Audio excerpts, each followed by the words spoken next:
ready for some football. I don't know about you. Who else could it be but your man Lou? Yeah.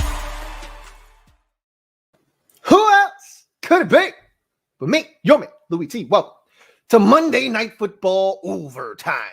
Colts, Ravens. What a dandy that was. That was beautiful football. No defense in this game whatsoever. Both quarterbacks went over 400 yards passing in the game. We'll get to that a little bit later on, but big win for the Ravens. They've been like the cardiac Ravens this year. If you're a Ravens fan, you've probably died 2 or 3 times this season and come back to life because of this team. Obviously, the loss in week 1 to the Raiders, where you thought you had that game, you lose it in overtime. You had ample opportunities to win that game and didn't get it done. The week 2 win over Kansas City was massive, and you thought you were going to lose that. You get the fumble, you get the win late. That's a big one. Obviously, the Lions won. That was as close as it gets. You had no business winning that game. Hollywood Brown, Hollywood, with 3 big drops in that game. You were kind of sleepwalking. You get the big conversion on 4th and like 26 to keep that drive alive. And then, just incredible, the greatest NFL kicker in the history of this game, bangs it home from, what was it, 68? I think it was 68. 66, 68, something crazy like that. Set a new NFL record, wins that game for you. And then, of course, tonight, down 16 in the 4th quarter. Again, another one of these games where it felt like you were sleepwalking, couldn't do anything correctly, but turnovers, penalties, mistakes, just everything you could think of. I mean, literally a petri dish full of mistakes were these Ravens in this game. And yet somehow, some way, they find themselves going to overtime, knotted up at 25. And I said to myself, if they win this toss, the game's over. The Colts have nothing left in the tank defensively. The only way the Colts can get this football back is if they don't win the toss, is if the Ravens turn it over. They're not going to stop them and force them to punt the football. They just don't have anything left in the tank. And if I'm the Ravens, I'm going to continue with the tempo, and they did. I was glad to see that. I thought they were going to really slow things down. No, don't give the Colts a chance to rest and put different guys in the game, which they were super banged up anyway. Keep the foot on the gas pedal. They did that, and what a win here. I mean, this season hasn't been pretty for the Ravens. But you look at the end result, and they're right where they probably thought they would be at the 5-game mark of the season at 4-1. You couldn't predict that you were going to beat the Chiefs. There were some games in there that were going to be tough, and you didn't know how the outcome would be. But you figured, if we lose to the Chiefs, 4-1, we should win every other game. And that's not how it went. But you're at 4-1. And, it's funny. Looking at the schedule, you're saying to yourself, the Chiefs game, well, you beat the Chiefs. So I shouldn't say that. Never mind. Anyway, I digress. What a game. And I'm just thinking about how this, season has gone from a primetime standpoint. Peyton and Eli missed a good one here, but every week we've gotten outstanding football. There's usually been one stinker along the lines of, Sunday, Thursday, Monday. One of those games usually isn't very good, and it's one-sided. This felt one-sided at one point, and then you get the comeback by the Ravens, and this turned into probably the best primetime game, not probably, the best primetime game of the weekend. I'm trying to think back to what we got on Thursday night, and that was Seattle, and that had some drama. That was a good football game. Sunday wasn't all that great. Buffalo destroyed Kansas City last night. So, again, the theme continues to be 2 out of 3, really. It's 2 good ones, 1 bad one, a big win for the Ravens. And I still think that, there's something off with this team, and I don't love them defensively, and we're going to get to that. But they keep finding ways to win, and that's the mark, really. At the end of the day, that's the mark of a great team, is you find ways to win. It's not always going to be pretty. In this league, it's tough to win. It's a really brutal war of attrition. Injuries are going to take place. The Ravens have been struck in by the injury bug, and that's to say, that's putting it mildly. And yet here they are, 4-1, finding ways to win. And I think that is a division that they can run away and hide with if they find ways to continue to win, because I'm not sold on Cleveland. I'm not sold on Cincinnati, even though I do think those 2 teams are a little bit better than I thought they were going to be. And, Pittsburgh isn't dead, but they're not the Steelers that we're accustomed to. So I think this is Baltimore's division to lose. But as you saw tonight, they're capable of losing on any given Sunday. They should have lost to Detroit. They easily could have lost to Kansas City, should have lost that game if not for the mistakes by the Chiefs. And they could have lost and probably should have lost tonight, with all of the things that happened in their favor to allow them to even be in the position to come back. You got to give them credit. You not only needed 2 touchdowns, you needed 2 2-point conversions. And for them to be able to do what they did tonight, it's a testament to just how good they are. I want to say this about the Colts as well. They're a well-coached football team.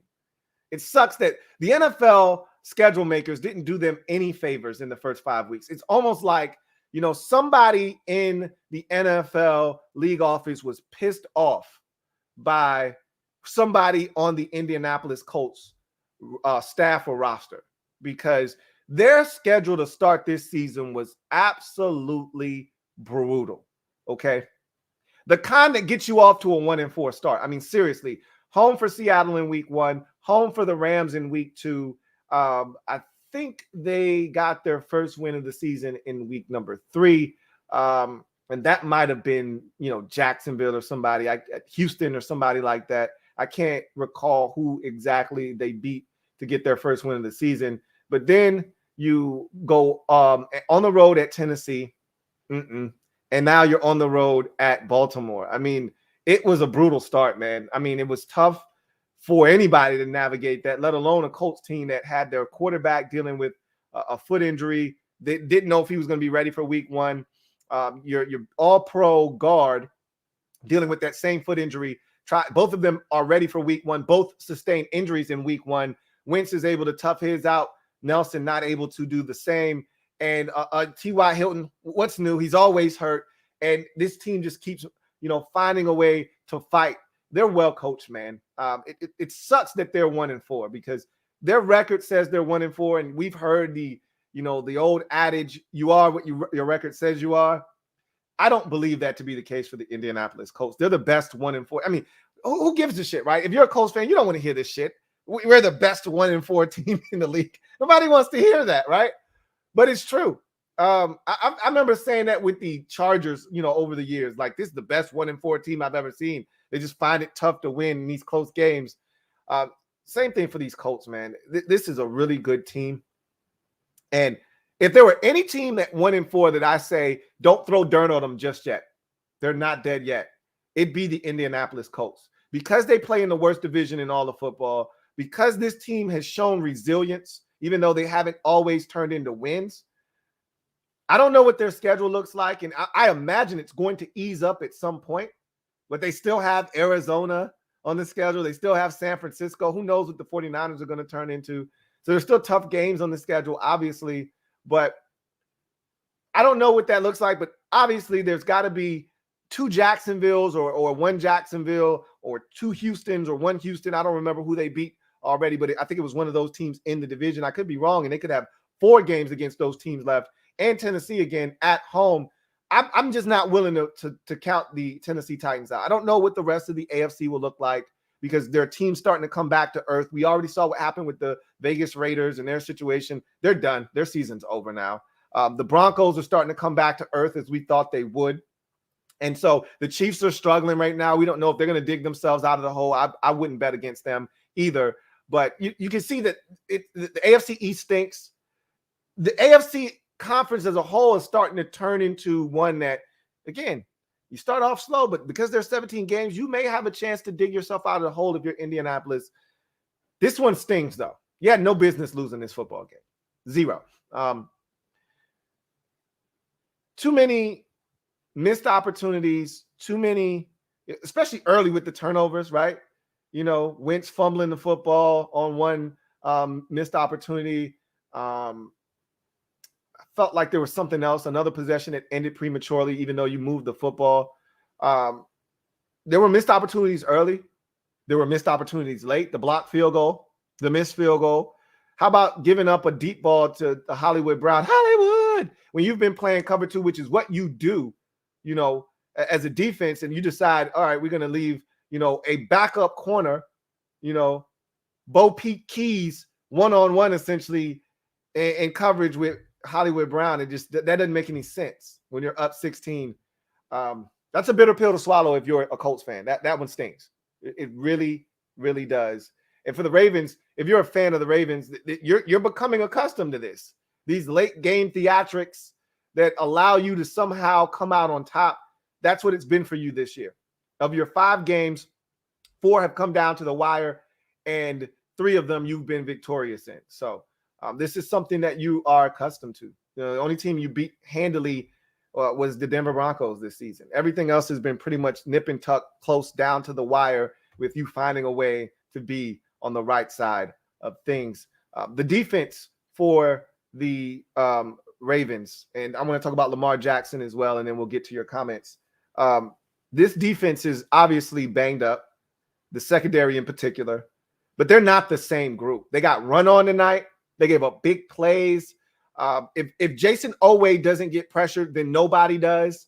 They're the same Ravens that I've always said they're okay, but they're not great. And now without Marcus Peters and, guys like that in the secondary to help carry the day, you're really struggling now because there aren't these turnovers that you were accustomed to getting with, Marcus Peters back there picking off passes and making plays. And you still can't get after the quarterback. Justin Houston is 87 years old. So good for you signing him and keeping him away from Pittsburgh. It's always funny because the Ravens and the Steelers are like these 2 teams that don't like to get young. They always want old curmudgeons, on their football team. Instead of them finding young guys in the prime of their careers that they may be able to get on the cheap or going in the draft and getting guys, they always want to go sign these wily, cagey veterans. And I'm like, especially the Ravens in particular, this is what they do. They had Terrell Suggs for years, and then well past his prime, obviously, but he was T-Sizzle. He earned the right to be able to do that. But then it was, Elvis Dumerville, and then it was James Harrison, and now it's Justin Houston, and this is what they do. They go after these old ass pass rushers instead of getting young guys. And they actually had this one little stretch where they were able to draft some guys. Matthew Judon, who they let leave in free agency. Zadarius Smith, who they let leave in free agency. Like, I get it. You can't pay everybody, and you have to select who you're going to pay. And I guess they feel like their pass rushers and these guys down in the D-line and edge rushers are expendable, and they have to hold on to other guys at other positions, and they can let those guys go and draft others. But Jalen Ferguson hasn't worked out, and it looks like they hit a home run with Adafi Owe. However, if he doesn't get pressure, then nobody does.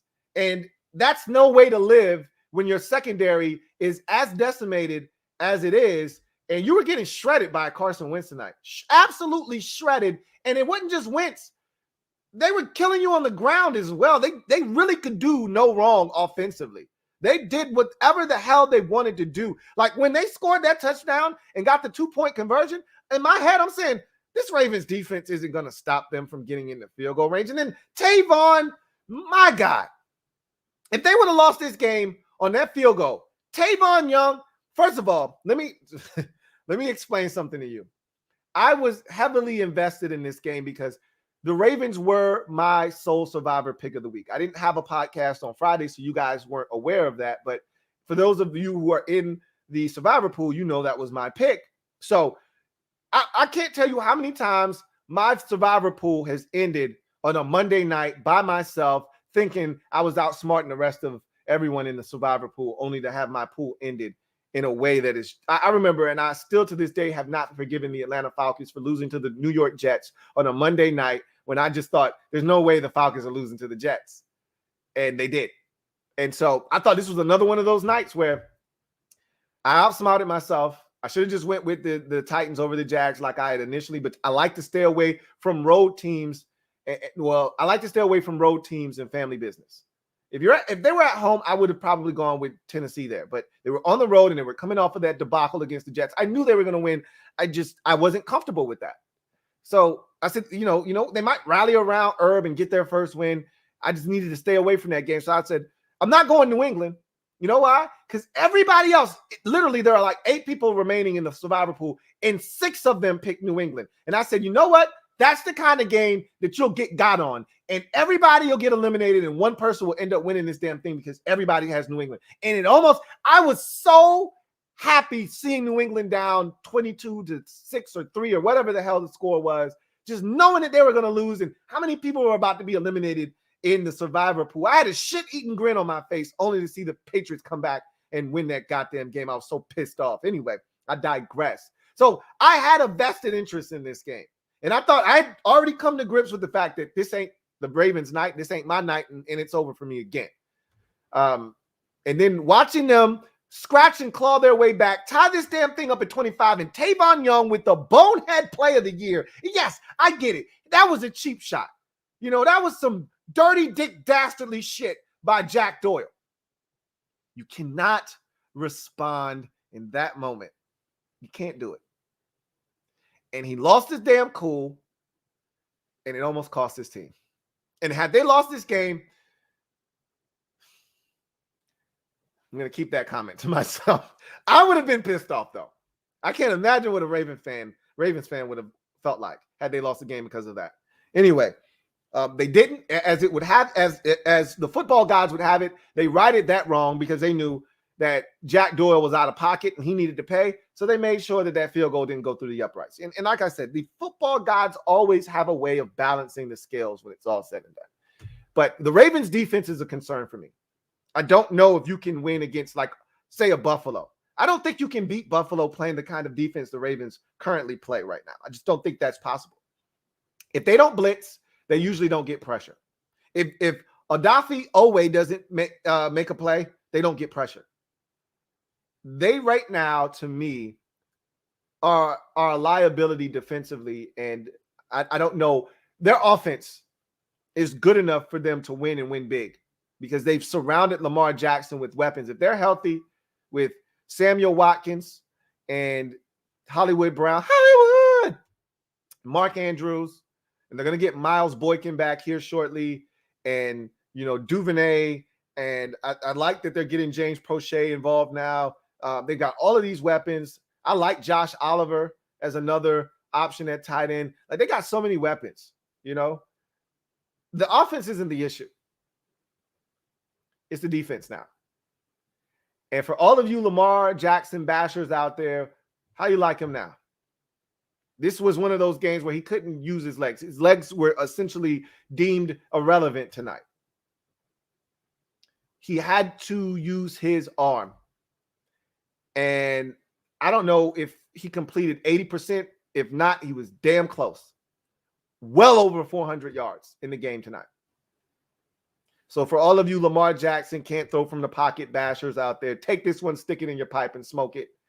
And I know you're going to try to make it seem like this is irrelevant and it's just a one-off. That's fine. They showed you the stat, though, of Lamar Jackson's passing yards per game and yards per attempt per game this season. And they're both up, way up.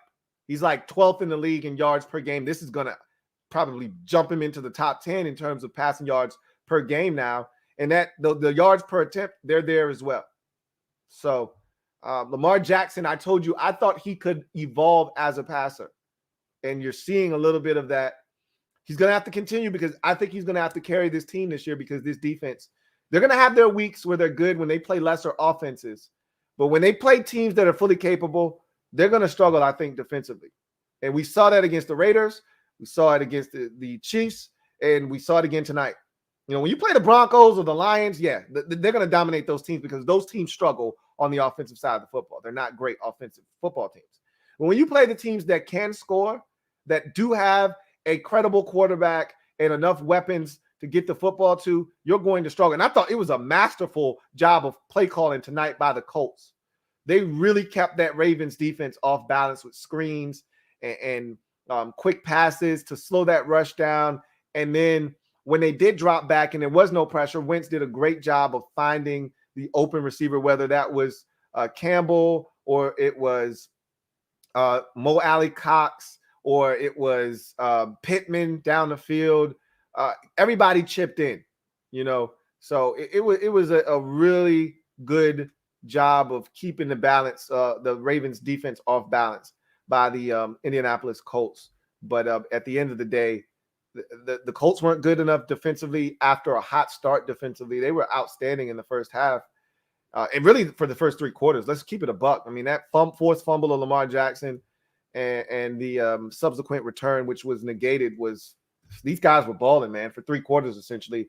And then right at the end of the 3rd quarter, when they gave up that touchdown to Hollywood Brown, that's when the wheels started to come off of this Colts defense. And it's a tough situation. It's a bitter pill to swallow if you're a Colts fan, because you had no business losing this game. You had no business losing this football game. But wow, what a finish. So let's get to the comment section, see what you guys have to say.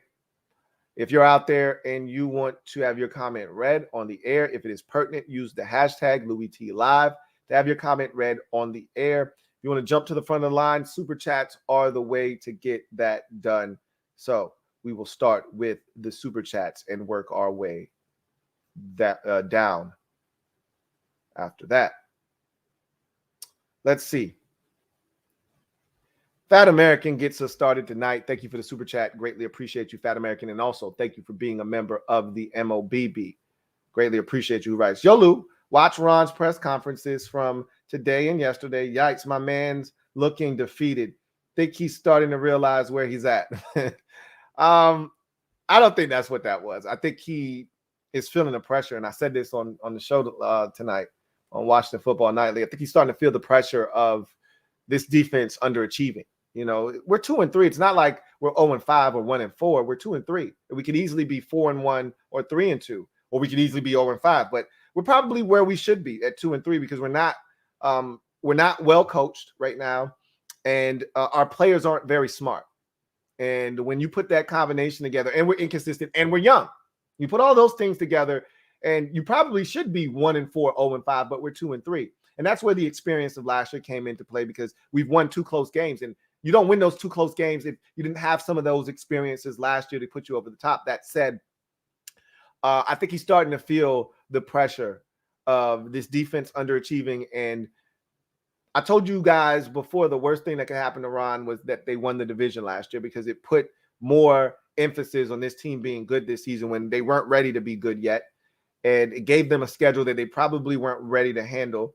And this defense was given all of these accolades and praise going into the season, and all these expectations, and now they're not living up to it. And now Ron's getting a little chesty because he has to defend Jack Del Rio, and he has to defend his players, and they're making mistakes on a weekly basis, the same mistakes over and over and over again. And it doesn't seem like a lot of accountability is being had. And I think that's what's frustrating a lot of people and fans out there watching these players and Ron Rivera. Also, Fat American, thank you for the super chat.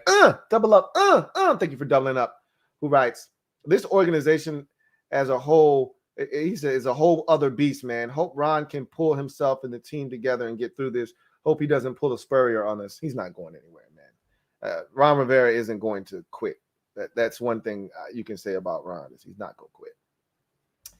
Storm, thank you for the super chat. Greatly appreciate you. Thank you for being a member of the MOBB. Greatly appreciate you, Storm, who writes, off topic, but Gruden clearly deserved to be fired. I mean, it's off topic, but it's really the biggest story of the night.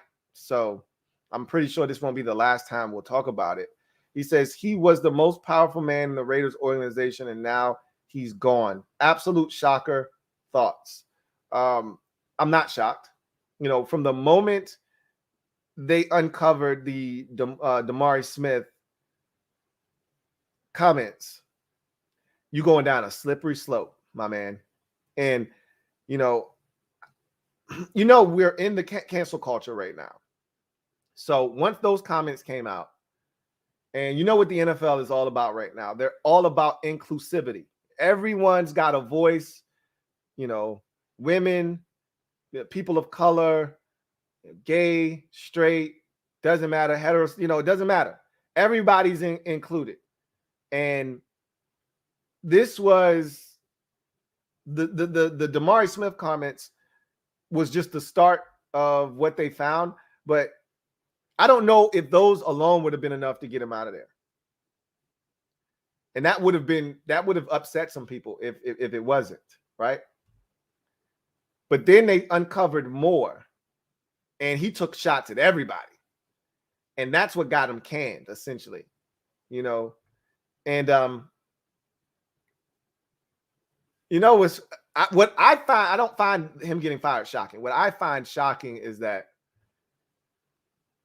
even from the grave of Bruce Allen's career, he's still reaching out and touching people and getting people fired.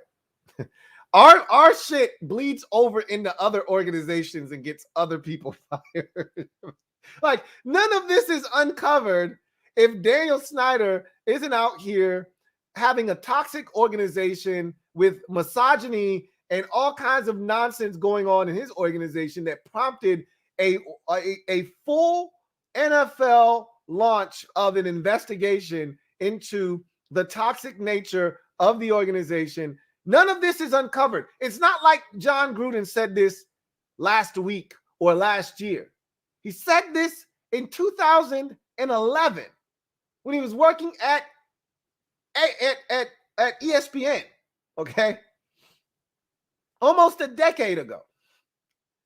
And Bruce Allen has reached out and touched another Gruden. Got Jay Gruden fired. Now he's reached out and he's gotten John fired as well.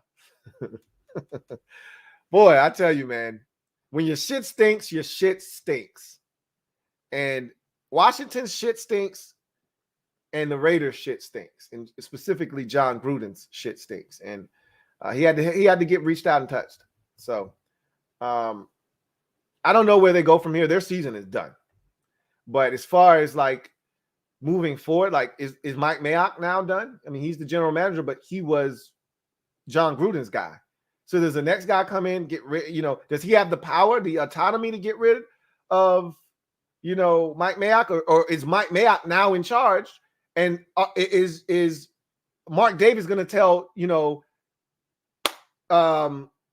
Mike Mayock, okay, you're in charge now. You're the GM. Go pick a head coach. Because really, Gruden was the brains of the operation in terms of running the whole entire organization. And Mayock was really just the personnel guy. He was literally just a GM, like, hey, you just find us talent.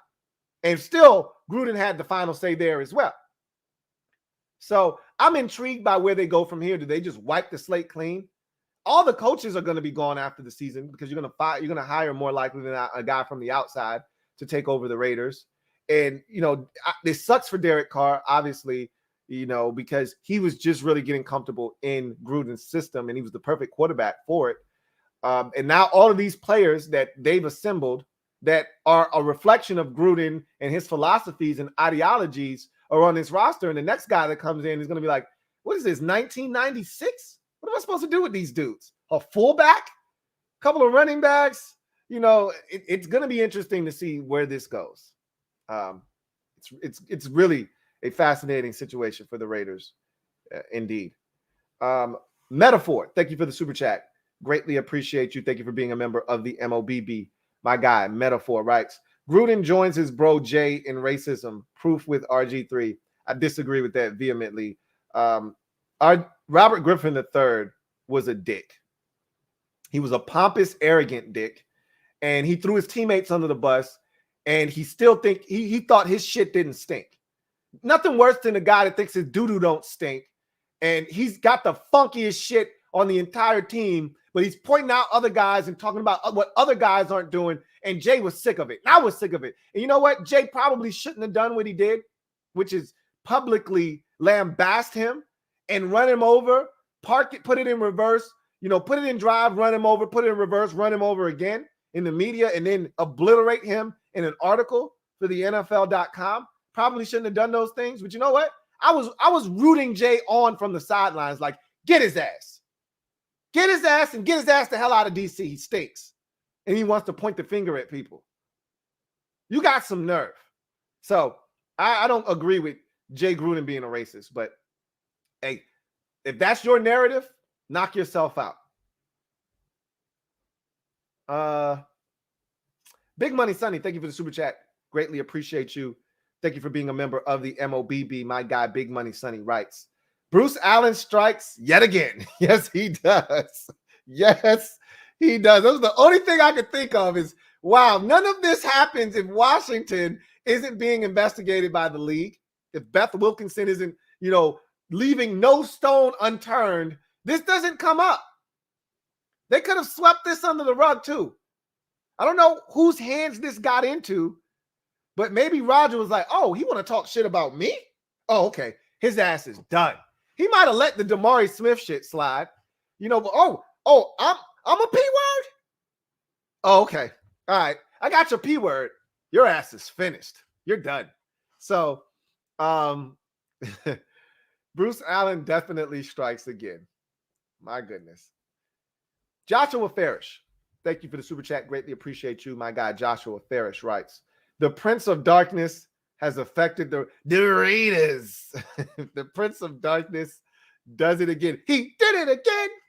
Even when you think Brucifer is dead and gone, he sticks his hand up through the dirt like the Undertaker and stretches out his long arm of the law and reaches out and touches John Gruden.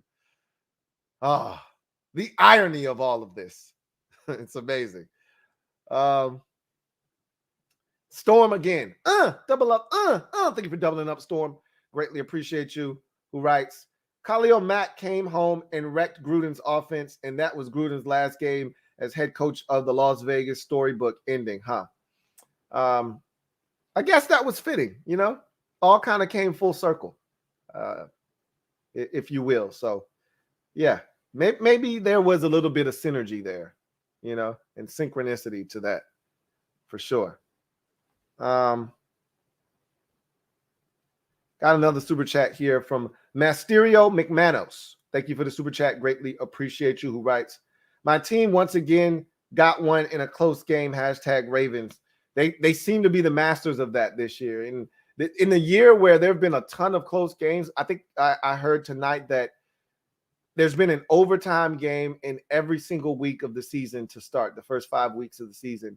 I'm not surprised, man. There's been a lot of close ball games with thrilling finishes this season.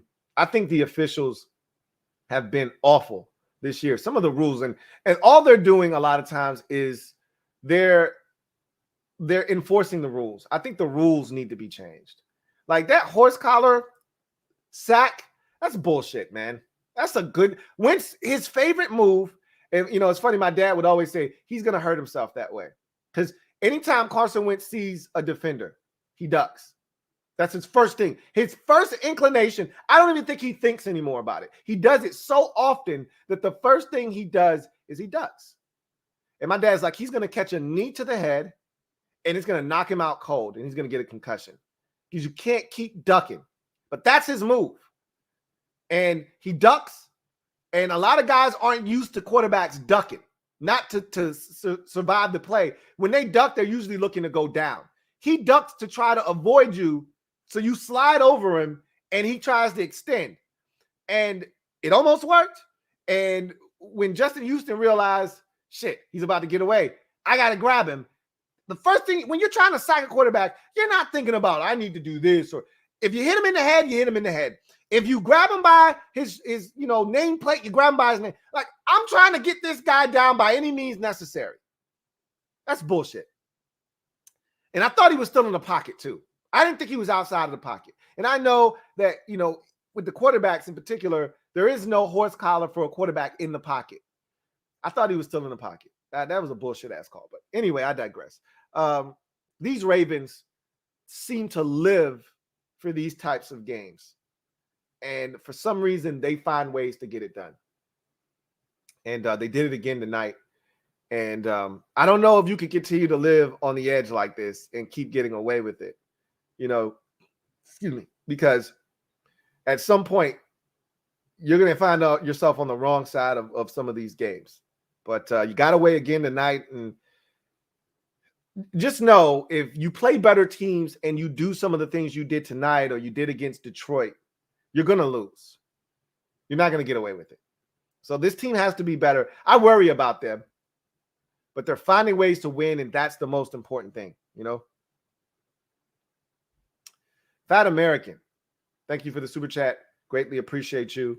My guy, Fat American, writes, any names at D coordinator out there that intrigue you?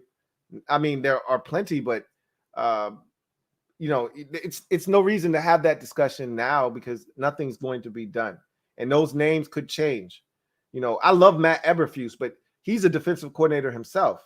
He's not taking a lateral position. His next move is to become a head coach. But as far as defensive coordinators are concerned, I mean, you're probably more so looking at a positional coach that is looking for an opportunity to become a D coordinator. And I don't know if I know any of those. So we'll see. We'll see. Storm, thank you for the super chat.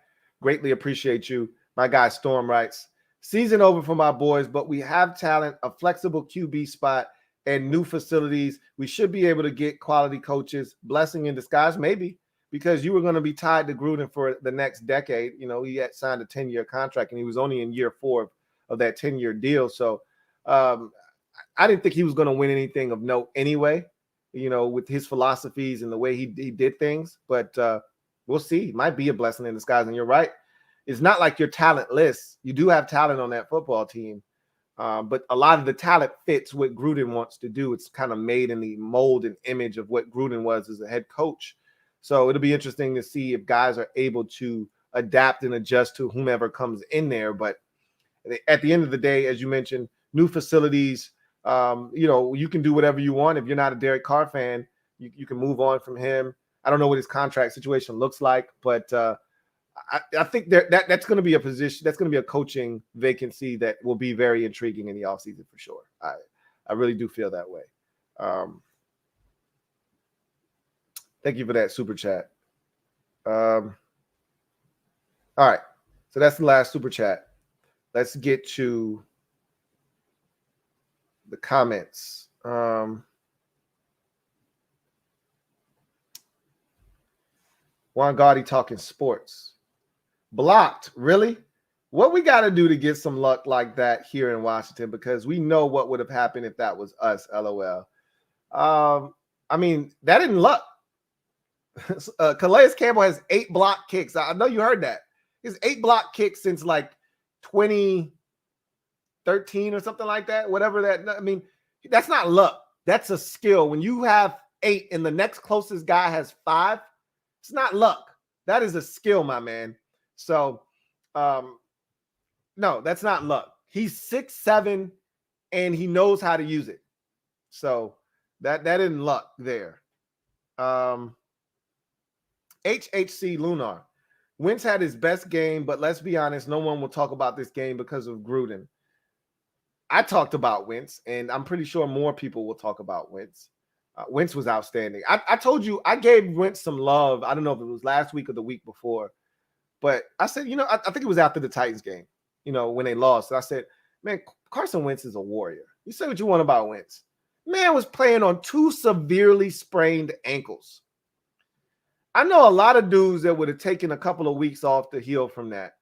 And he comes out and he gives his team a chance. And he's never really had the chance to properly heal. He's been healing on the go, on the move for them and continuing to play. And he's giving them a chance each and every single week. And he was fantastic tonight. Fantastic tonight. He had no business being on the wrong end of this football game. None. 0. But unfortunately, he was, because his defense couldn't get stops late. Special teams was a disaster for them tonight.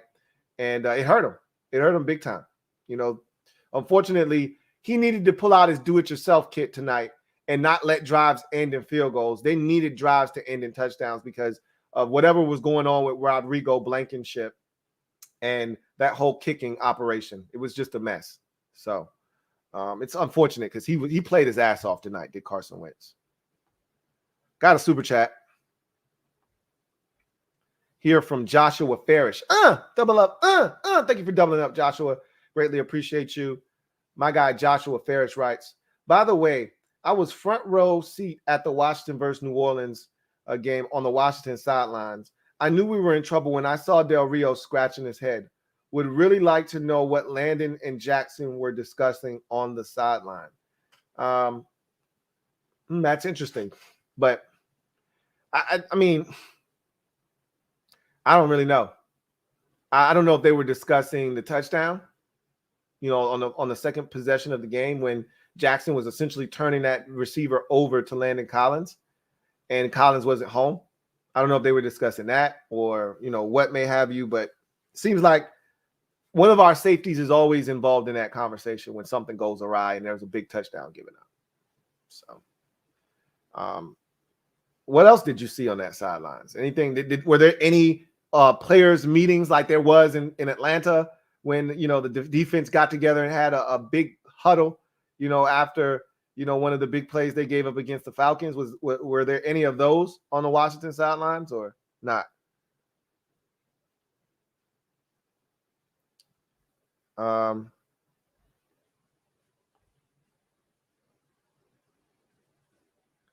Let's see. Juan Gotti talking sports writes, I watched LJ, Allen, Mahomes, and I say, I want one of those. Why can't we have one of those? Man, we are due for a franchise QB, Lou, and I'm with you. I don't know if he's in this draft class. He's not. You want one of those guys? I can assure you with 100% certainty. Okay, I can't do that. I can assure you with 95% certainty that there isn't a Lamar Jackson, Josh Allen, or Mahomes in this draft class.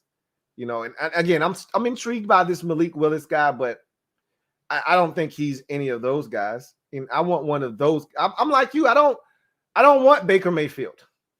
Okay, I don't want one of those guys. I don't want what the Panthers are doing right now with Sam Darnold. I don't want one of those types of guys.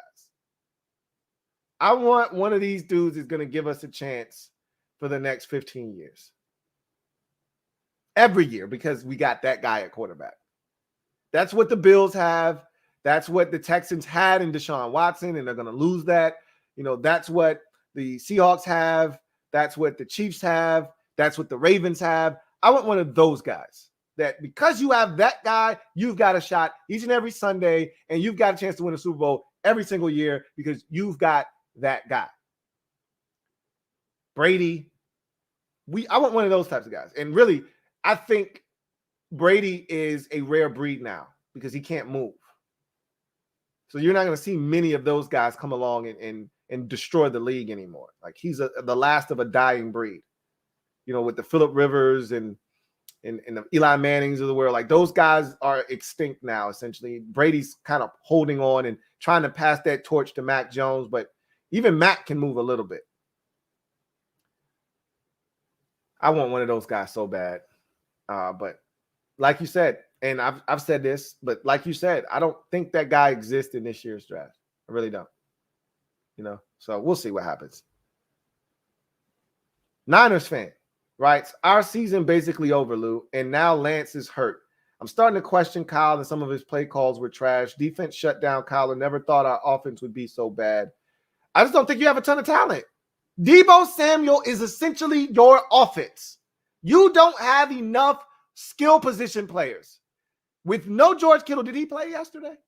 I haven't watched that game yet. So I can't tell you. I'll have all of those games watched by tomorrow when we do the podcast. But I know George Kittle was banged up. I don't know if he played enough. Again, your offense is without a dynamic running back, which you don't have because everybody's hurt. You essentially are reduced to Deebo Samuel and George Kittle. And if Kittle doesn't play, then you're just reduced to Deebo Samuel. That's where the problem lies right now. There's just not enough stuff out there. And yeah, Trey Lance is hurt, but he's not hurt that bad. It's just a sprained ankle. He'll be fine. You're on your bye week. He may be ready to come back after the bye week. I think at this point, and I think you said this like 2 weeks ago.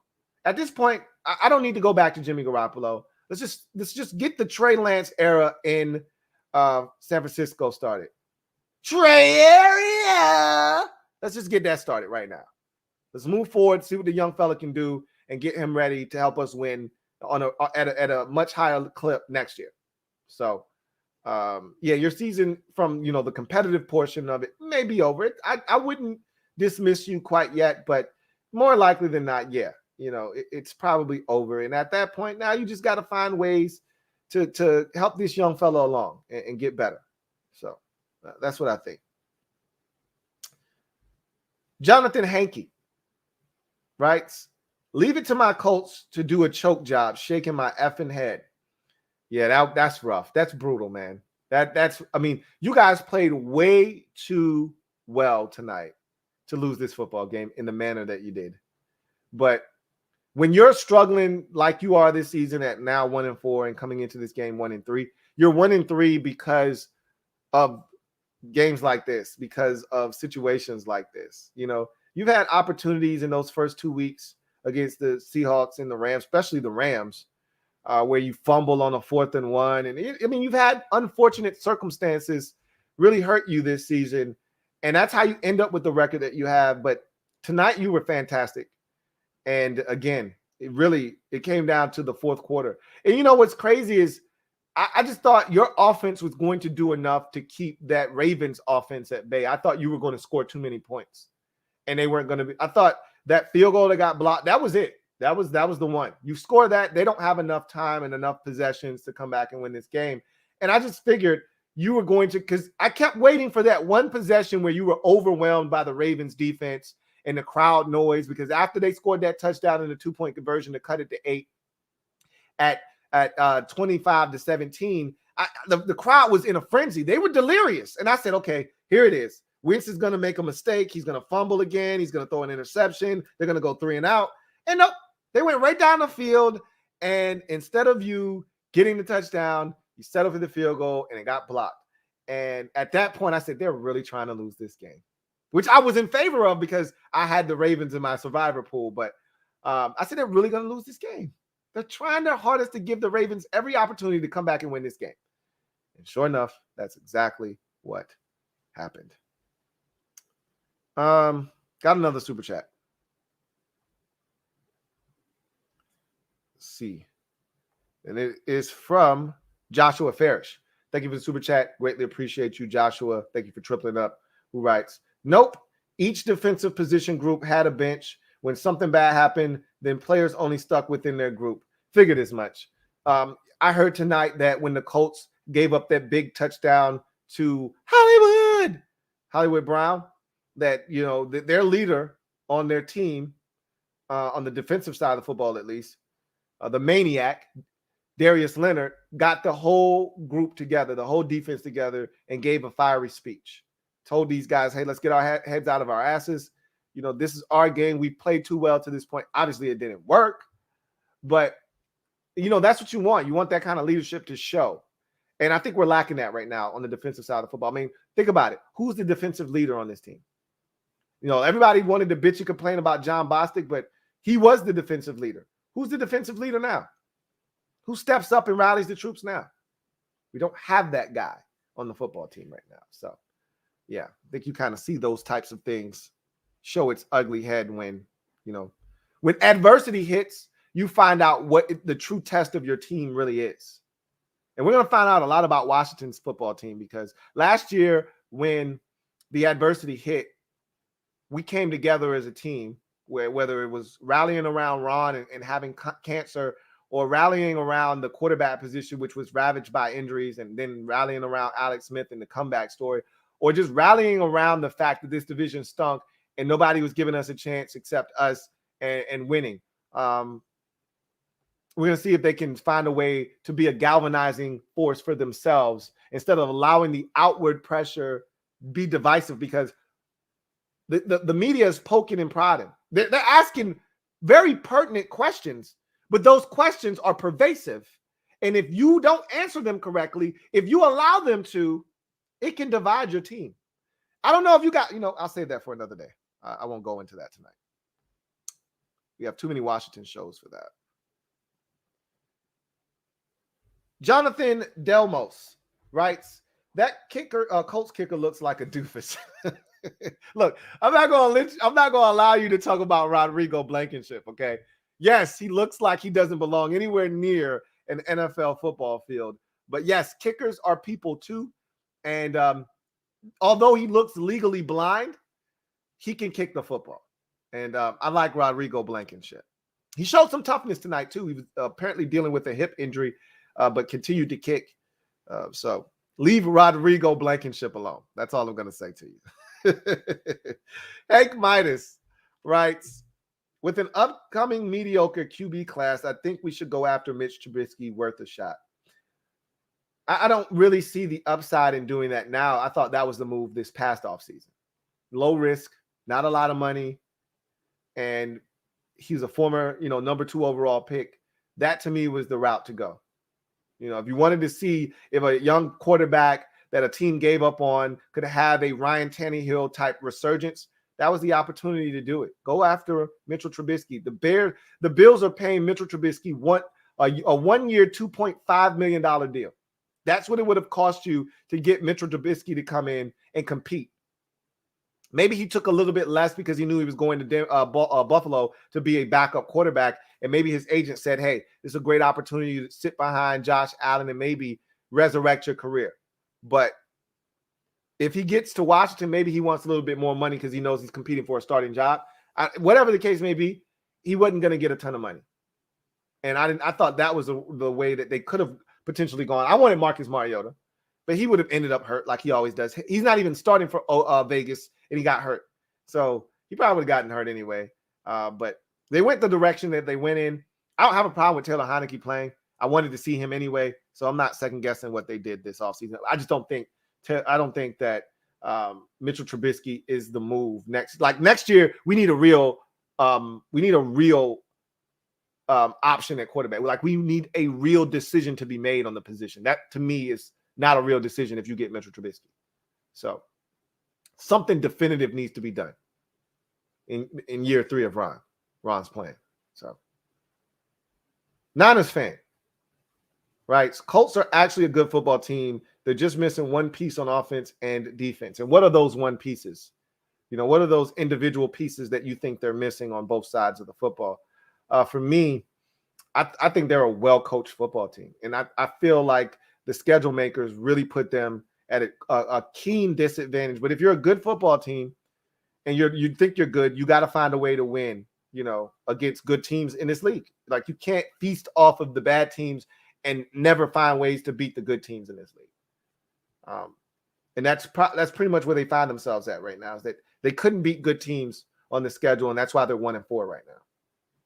And yeah, they got some injuries, but it sucks because I actually think they're a better team than 1-4. Now, I've stated that already. My guy Ree writes, Lamar has grown as a passer for sure, and I think a lot of people need to recognize that. And there have been so many people shitting on Lamar, and they're still going to shit on Lamar. Like if you don't like him, then you're going to find a reason to not want to give him credit. It's easy to do that. When you don't like someone, you find excuses not to give them credit for things that they do well. And so if you don't like Lamar Jackson, you think he stinks, he can't throw from the pocket, he's inaccurate. Well, I think 37 of 43, I'm going to say that's 81%. That's a guess. I don't know. I'm going to look at my calculator right now and do the math and see what 37 of 43 is. That is 86%. Ouch. I wonder what the record is for highest completion percentage with a minimum of 40 passing attempts. I'd love to know.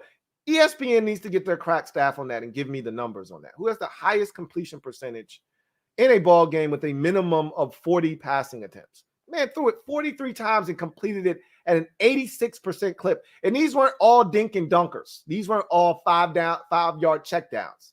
He was pushing this thing down the field. Obviously by the 442 yards. Clearly.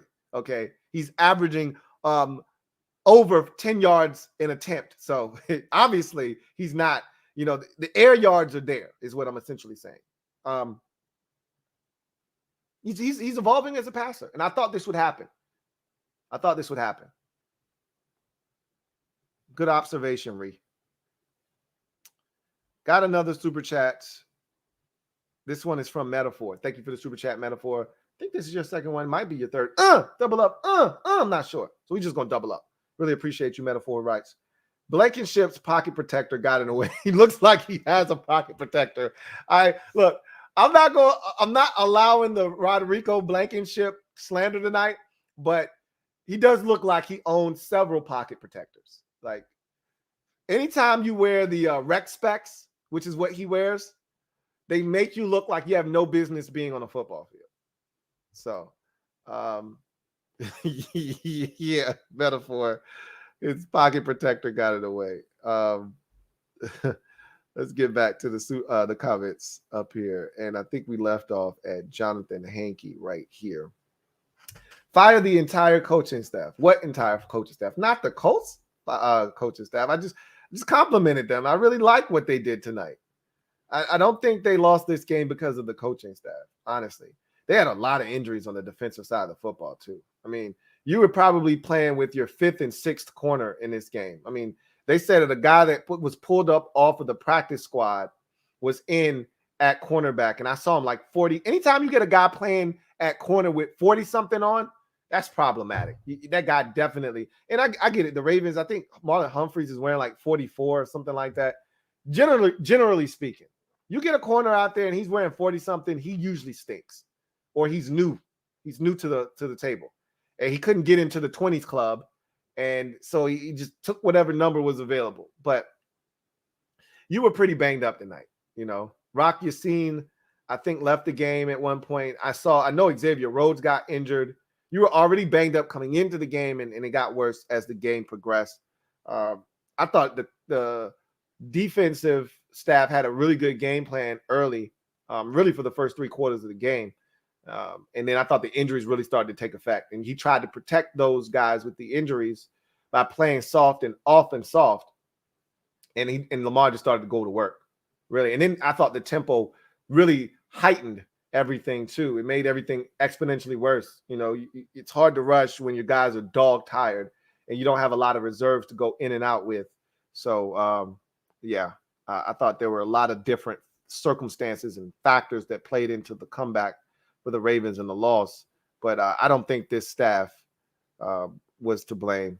Even down to Frank Wright having the presence of mind to say, hey, go back out there, Wentz, and quarterback sneak it and try to get a couple more yards to get even that much closer for Rodrigo Blankenship on his field goal because we have another timeout. I know a lot of teams that after that catch would have let the clock bleed down to about 2 seconds and then called their second timeout and would not have gotten another playoff, would have just settled for the 48-yard field goal instead of getting another yard on the sneak. And you never know what that 1 yard would have meant. It could have been the difference between that thing hooking and hitting the goalpost, or hitting the goalpost and kicking in, or hitting the goalpost and kicking out and going to overtime. But obviously he just missed it. He just hooked it. But anyway, I digress. John Livingston, thank you for the super chat. Greatly appreciate you. My guy, JL Smooth. Really do appreciate you. Who writes, my man, Lou. What up, JL Smooth? He says, I'm in a very heated debate at the moment, and I need your opinion. Who do you think is the better quarterback right now, Lamar or Josh? You already know my opinion. I still think Lamar is very good. I'm a Josh Allen guy. I've always been a Josh Allen guy. When those guys were in the draft, Josh Allen was my guy. So I'm always going to be a Josh Allen guy, and I think Josh Allen is a much more accurate quarterback than that of Lamar Jackson. But obviously Lamar's already won an MVP, in this league, and I think Lamar is the more dynamic of the two players. But if you're asking me which one is better suited to stand the test of time, I'll tell you it's Josh Allen, because what happens to Lamar when he can't run as much anymore, when his legs aren't as big a part of his game as they are now? Like, I equate it to like John Wall in the NBA.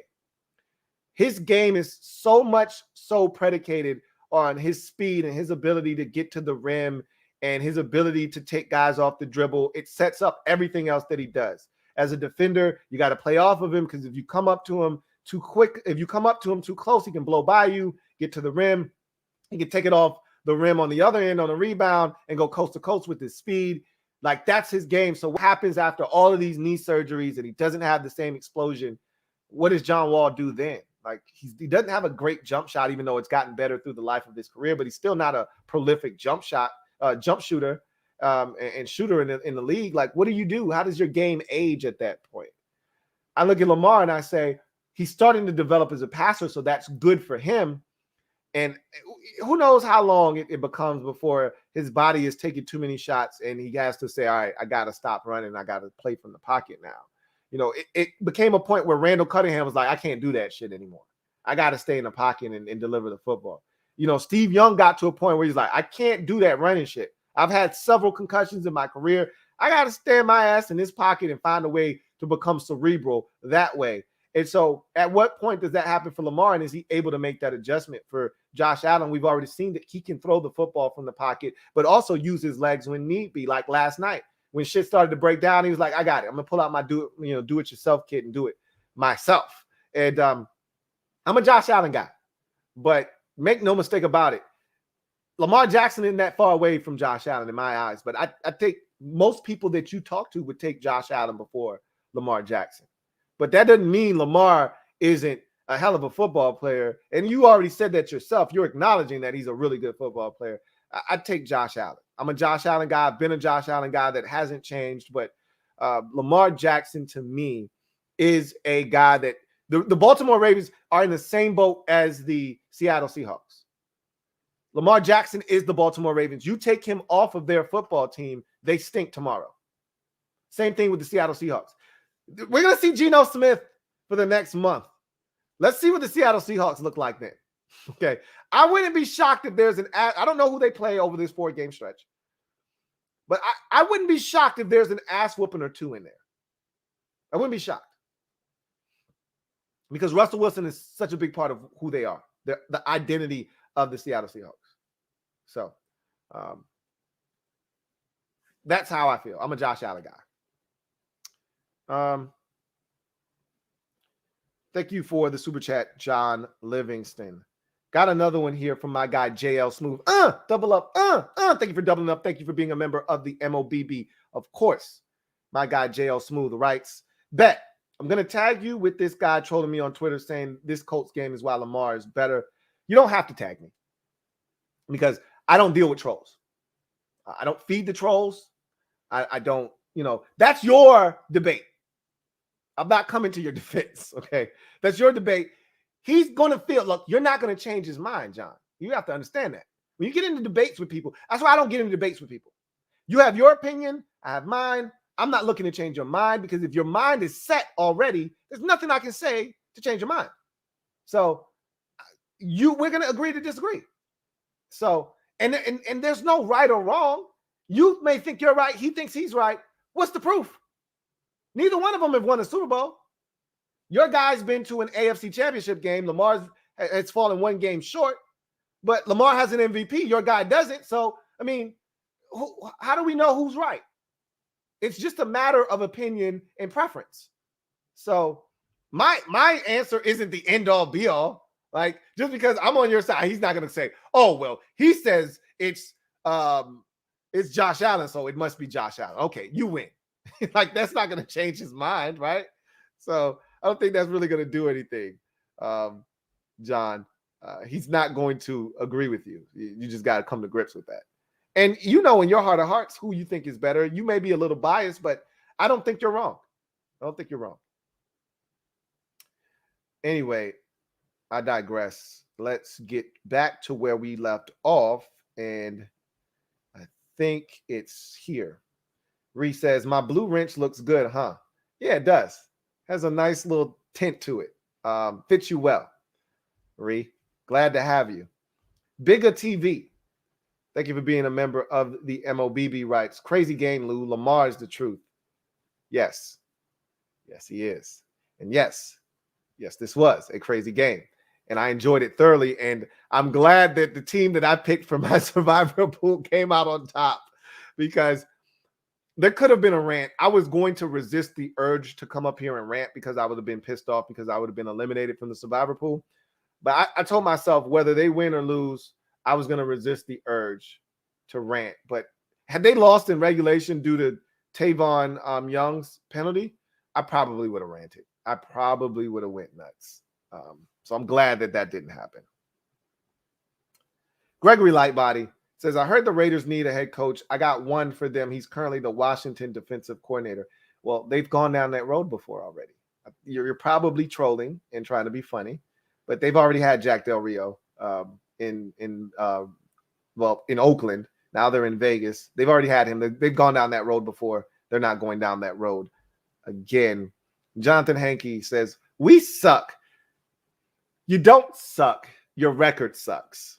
There's a difference. Your team doesn't suck, though. Trust me. I've seen really bad teams this year, and you don't qualify. Your record says you do, but you don't qualify as one of them. Trust me. Reed says, we broke the Chiefs, Lou. We humbled them. We broke their spirit. They're still dispirited by it. I don't know if you broke their spirit, Reed, but what is definitely true of the Chiefs right now is they're not the same team since they played you. Now, there could be many different circumstances and factors that go into that. One, they've essentially got a brand new offensive line. All 5 guys are brand spanking new. So, and even though they've played well, it's not the same group. So there is time that needs to pass for those guys to mesh and gel together. There's also the component of not having that, and I can't stress this enough, not having that third option. To me, it's so important that they have that third guy. And it's been Samuel Watkins for the last 3 years. And it is imperative to have that third guy. They don't have that guy right now. It's just Tyreek Hill and Travis Kelce show. And when those two are slowed down, how important was it in the Super Bowl when they did win that Samuel Watkins comes up huge with like 5 catches for 118 yards? Like that other guy has to be there. And they were hoping that guy would be Mecole Hardman, and it hasn't been. So I think they're struggling with that right now. And teams are, I think, starting to take the approach of, okay, we're not going to let Tyreek Hill beat us deep. We're going to play too deep. You're going to have to run it and be patient. And if you can do that, great. If you can't, you're going to make some mistakes, and we're going to take advantage of those mistakes. And so they've got to prove that they can be patient and take what's there. And, when the big play does present itself, hit it. But I think they're pressing, because when you're used to winning, when you're used to things going a certain way and they don't, you start to press. And I think they're pressing right now. They just need to settle in. We'll see what happens. Big Blue Rising. That Colts kicker. Okay, we already read that one. Gregory Lightby says, it's crazy how the entire Gruden issue roots from Washington football team. It's not. That to me is the craziest part of all of this. Is this wasn't an investigation done probing into the Raiders or into Gruden. This was an indirect, finding here. This was not something they were looking for, but this rather stumbled into their lap. He indirectly got swept into all of this nonsense, which I don't feel bad for him. And there were other things said too. I think, a lot of what was found was from 2011, but there's some stuff that's more recent, because I read somewhere that there were, comments about, Colin Kaepernick and the kneeling and all of that stuff. And what old people, and I love this, because old people will always be outed because they don't understand how technology works. If you're going to say some disparaging things, why would you leave a paper trail? Why would you have that done electronically? Why would you send a text? Why would you send an email? Why would you send anything that can be traced back to you? And don't think that scrubbing your computers is good enough, because there are ways to get around that too. I don't understand why people do things like this, say things like this, and think that it's just going to stay private forever. Not in the age that we live in, where people are always looking for that aha, that they're always looking to out somebody. Just like Urban Meyer. Had that happened 20 years ago, his wife would have never known. No one would have ever known. He would have just done that. And it would have been hearsay. Oh, man, I know I saw Urban Meyer at the bar last night, hugged up with some chick that wasn't Shelly. You wouldn't have been able to prove it. Now everybody's walking around with their own private investigator in their pocket. Why would you put yourself in that position? And look, he probably thought he'd never in a million years, be condemned for this, be brought to justice for this. And he was in the clear until Washington had this whole issue, and it brought this thing full circle, and he got drugged in. He got drugged into this mess. It's amazing. Anyway, I digress. Reed says, thoughts on the Gruden situation. Me personally, I don't think he's a racist, but his statements were deplorable. I don't know him personally, so I can't vouch for his character. I don't try to play the he's not racist game. You say racist shit, it's hard for me to defend you. If you put a gun to my head and ask me, I'd probably tell you he's not racist, but I don't know him. He said racist things, so I can't defend him. He said sexist. He said racist. He ran the full gamut. When you do things like this, you're no different than Trump, who ran the full gamut, essentially. But if you believe in a guy, you're willing to dismiss it and say, well, he's done this, so he can't be racist, or he's done that. I don't know if Gruden's racist or not. But when you say the things that he said, it's hard for me to argue on the other end of the argument. It's hard for me to end up on the other end of that argument. But anyway, he made his bed. Now he's got to lie in it. His career is done in football, by the way. Like, he was so beloved. The minute he quit football, there was a job waiting for him at any of the major networks. He's done. He's made a ton of money. No one feels sorry for him. He's made a ton of money. But he's done. And he loves football. He is a football lifer. I know his heart is broken today. And again, nobody should feel sorry for him. But I know his heart is broken because this man loves football. Absolutely loves it. Eats, breathes, sleeps football. And now it's done. He's done.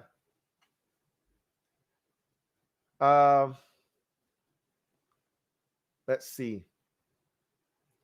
We've hit our hour mark already. So I'll take a few more and we'll get out of here. Reese says, did you see Michael Pittman Jr. put his sack on that man's helmet? Dude pulled a Randy Moss. Yes, I did.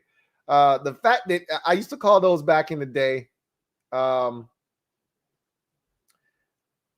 used to call those BFGs, ball fragment grabs, where you put ball fragment and juice on somebody's helmet to go get the football. And that's literally what he did. I mean, he put his sweaty sack all over that defender. I think it was Anthony Averett's head.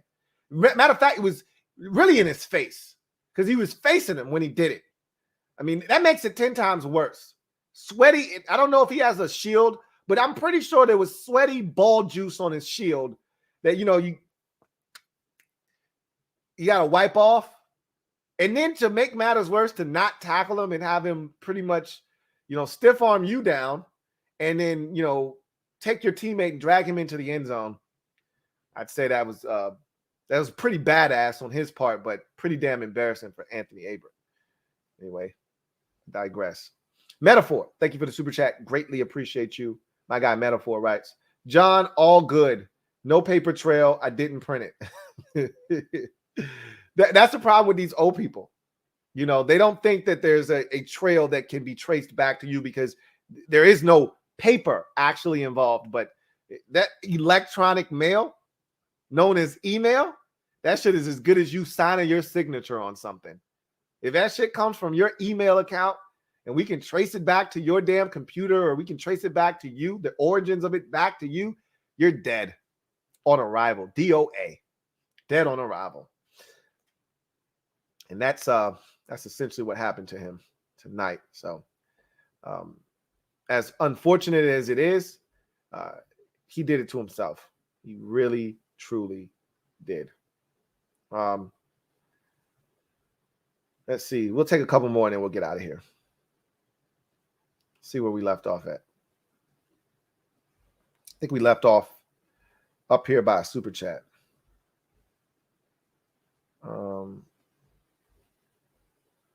No, that's too far up. We were down here somewhere. Feel like we were down here somewhere. Here we go. We were right here. Hank Midas says, Calais is one big dude. His forearm probably didn't get hurt from that block. He's massive, man. He's a massive, massive man. And I don't think his forearm, it stung. Let's not kid ourselves. But he's fine. Trust me. He'd much rather have a sting on his forearm from blocking a kick that ultimately helped them win the football game. Without it, they lose. So I'm pretty sure he's fine Probably didn't feel a thing with the adrenaline pumping and flowing. Tomorrow, there may be a pink mark there, depending on how the ball hit, whether it hit flush or if it skidded. There could be an abrasion there, but he's going to be fine. He's a massive human being, and it's funny because not all football players are. Basketball players are huge. Baseball and football players, they look like me and you. You could go up to a dude that's an NFL player and he could be, 5'9". Running backs are usually 5'8", 5'9", 5'10", you go up to a wide receiver and he'd be the same size as you and me, average height, 6 feet, bucking some change, maybe 200 pounds. They might be, more physically cut than us, but they look like us. Basketball players are the ones where you go, you don't have a chance. The smallest guy in the NBA, I shouldn't say that, but on average, most NBA players are like 6'3" and above. So they look physically bigger than you and I, and I can't speak for everybody because some of y'all are huge out here too. Some of y'all are 6'3", 6'4" yourselves. But for most of us who are average height, we can't hold a candle to. But when you see Calais Campbell, he looks the part. Like he's 6'7" and massive. He's a massive human being. Those offensive linemen, those big D linemen, they are massive.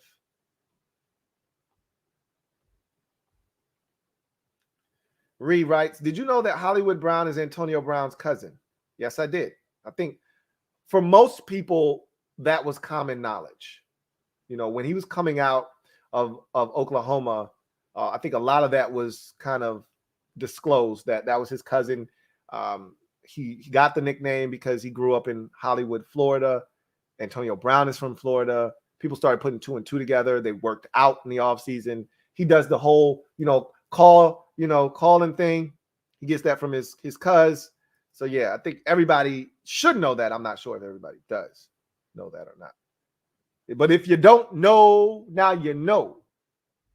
Rich, I think we'll use this one to take us out. Rich writes, Lamar played great and is officially an MVP candidate in his head-to-head with Josh Allen for it. What a great comeback. But Calais Campbell, man, what a grown man he is. He saved this game. Yes, he is a grown-ass man. And Lamar Jackson, I do believe, along with several others, are in the MVP discussion. But it's so early. Remember this time last year, who was the runaway favorite to be the MVP? You guys remember? That would be one Russell Wilson, who started off like gangbusters last year. Had like 18 touchdown passes in the first 4 or 5 games and like maybe 1 or 2 interceptions. It was killing it. Slaying defenses. Well, just give it to him. This guy's never won the MVP. Hell, he hasn't even, gotten a first place vote before. Let's change that. Just give him the trophy now. And by the time we got to season's end, he wasn't even remotely close to the MVP discussion. So let's not crown anybody. If you want to crown their ass, then crown them.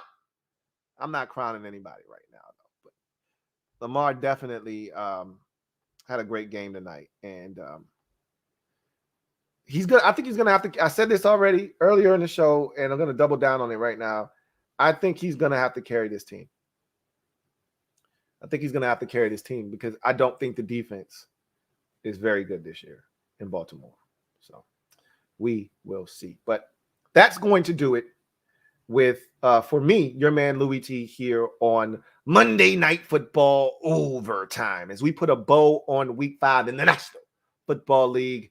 Ravens with the improbable come-from-behind victory, down 16 in the fourth quarter. Down 25-9 at one point in this ball game, rally back, win this thing in overtime, 31-25. Massive win for the Ravens. Just an absolute gut wrench and gut punch of a loss. This is excruciating if you're the Colts because you had a chance to win this ball game, make it 2 straight, and it was the Dolphins that they beat. Now that I'm thinking about it, they beat the Miami Dolphins. And so they still got 2 games against Jacksonville, 2 games against Houston. They can dig themselves out of this hole. They're fully capable. I don't know what the rest of the schedule looks like. And I know Arizona, San Francisco, and there's some other teams on that schedule. Don't know what AFC division they're playing. I would assume, let's see, they just played the Dolphins. They could have finished in the same spot as the Dolphins. So I can't say that they played the AFC East. Did they play the Jets? Nope. They haven't played anybody else to give it away. So let's just look at the Colts schedule real quick. Instead of guessing, let's just see what they have. Let's see if they can dig themselves out of this 1-4 hole. Texans, look, a Texans get out of jail free card. Couldn't have come at a better time. They'll win that game. 49ers after that. That's on Sunday night. I wish that we were at the flexible portion of our Sunday night schedule, because who wants to see that game? I do want to see Trey Lance, though, if he's healthy. I'd like to see him in person. Well, not in person, but live. But they could win that game. Then they have the Titans at home, then the Jets, then the Jags, then the Bills, then the Bucks. Ugh. Yikes. It's not going to be easy. But they could do it. 1, 2, 3, 4, 5, 6, 7, 8, 9, 10. They're 10 winnable games. I mean, every game is winnable. They're not beating the Bills, I don't think, and I don't think they're going to Tampa and winning. Or the Buccaneers, I don't think they're going to beat the Bucks. They could. I don't think they will. But I see 10 winnable games up here. I wouldn't be shocked if they finish this season up. 10-7, 11-6. I wouldn't be shocked. The Colts are fully capable. They're well coached. And I just think there's a toughness and grit to this team. We'll see.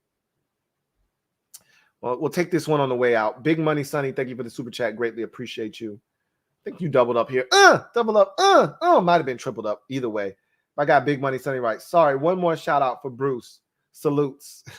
Hey, Brucifer, man. Again, stretching his hand up through the dirt like the Undertaker, man, and reaching out and touching John Gruden.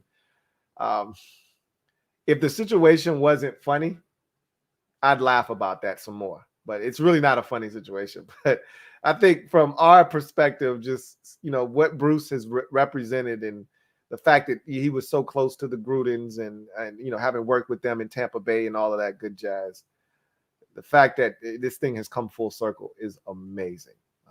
I'll just say that. Anyway, I digress. That's going to do it for me, your man, Louie T, here on Monday Night Football Overtime. Massive win for the Ravens, who extend the win streak to 4 games, now 4-1 on the season. They have literally sent Ravens fans into cardiac arrest this year with their finishes to these games, but they seem to find a way to win most of them as they come out on top here with the improbable 16-point come from behind victory. Meanwhile, for the Colts, had a chance to get to 2-3 on the season after starting 0-3. Man, this one stings. It really does. But I told you the schedule is very doable. You pick yourself up, you dust yourself off, quick turnaround, short week, being that you played on Monday on the road. You got the Texans coming to your building. You got to take advantage of the Texans, and I think they will. So get off the bench, get in the game, and kick it with me, your man, Louie T. Until next time, you guys have a good one. God bless, and good night.